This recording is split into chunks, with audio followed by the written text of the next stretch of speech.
Բարի լույս ընկերներ, սա Դաֆնի F1 լոլիկի սերմն է, որը տնկել ենք մարտի 8-ին, այսինքն այս պայդրության մոտարապես 45 օրեկան է, դրել եմ ապրիլի 8-ի 9 կողմերը, այսինքն մեկ ամսական հասակում, դնելուց հետո տվել եմ 2 տերևային սնեցում, առաջինը ցիրկոնով, երկրորդը ֆրուտ բուստերով, որը շատ լավ սնուցվում է, իմիջիայլոց, շատ լավ ներծծվում է տերևների մեջ, սրսկելուց մոտարապես 2 ժամ հետո, մի ժամ հետո ինքը ներծծվում է արդեն տերևների մեջ և կարծում եմ պիտի որ օգուտ տա, վերջի շարքի 10 պամիդորին արմատային այլ սնեցում եմ տվել փորձելու համար, որը կոչվում է յանտառնայակիսլատա, հայերեն ճիշտ ասած տարբերակը չգիտեմ, ինչ-որ թթու է ինքը, ասում են թե արմատային համակարգի ուժեղ սնեցում է տալիս, փորձնական տվել եմ արդեն 4-րդ օրն է, որ արմատներին տվել եմ ամեն պամիդորի թուփին կես լիտր եմ լցրել, կարծում եմ պիտի որ օգուտ տա ինքը, ասում են թե արմատային համակարգն է շատ լավ խթանում աճը, ինքը սնեցում չի, բայց արմատային աճն է խթանում, որպեսզի արմատներն ավելի ուժեղ վերցնեն հողից սնունդը, այս պահին թողում եմ որպեսզի չորանա, որ արմատային համակարգը ավելի վնդանա, նախատեսել եմ, որ 300 քառակուսում պիտի տամ 3 կիլո ֆոսֆոր, մաքուր ֆոսֆոր, դրանից հետո հավանաբար կալցի և սիլիտրա, այսինքն կալցինիդ և մի քիչ էլ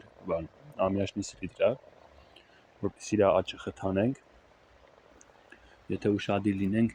տերևները մի քիչ մանուշակագույնին են փոխված, ներքևի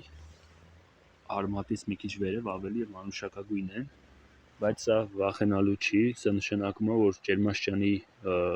սառնության պատճառով ֆոսֆորը չի հասցնում արմատներից ներծծի, ինչի հաշվին ինքը ստանում է մանուշակագույն գույն, որը եմ ասում վախենալու չի, սարսափելի չի, դա կանցնի, մի քիչ եղանակները երբ որ տաքանան, կանցնի, հիմա այս պահին մեր մոտ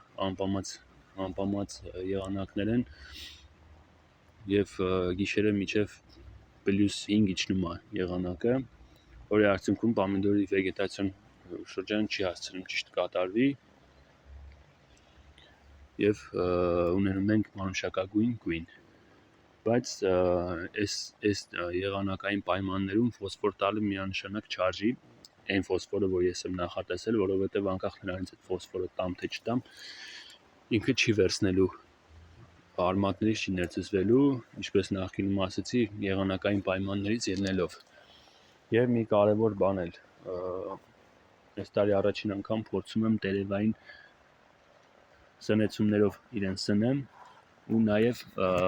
փորձել եմ այս թելային համակարգը այսպես օգտագործեմ,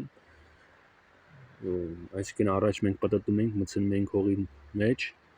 բայց հիմա կարծում եմ սա ավելի ճիշտ ձև է, այսպես հպում եմ 10 մետրը մեկ, նրան հավաքում եմ, որպեսզի ավելի հեշտ լինի աշխատանքը, իհարկե մեծ ջերմոցներում կարծում չի աշխատի սա, բայց փոքր ջերմոցների համար շատ լավ տարբերակ է, ավելի էֆեկտիվ, ինչևից է ընկերներ, աստծի ձեզ հետ իմ փորձով կիսվեմ, բոլորիդ լավ օր ու շատ բերկատվություն։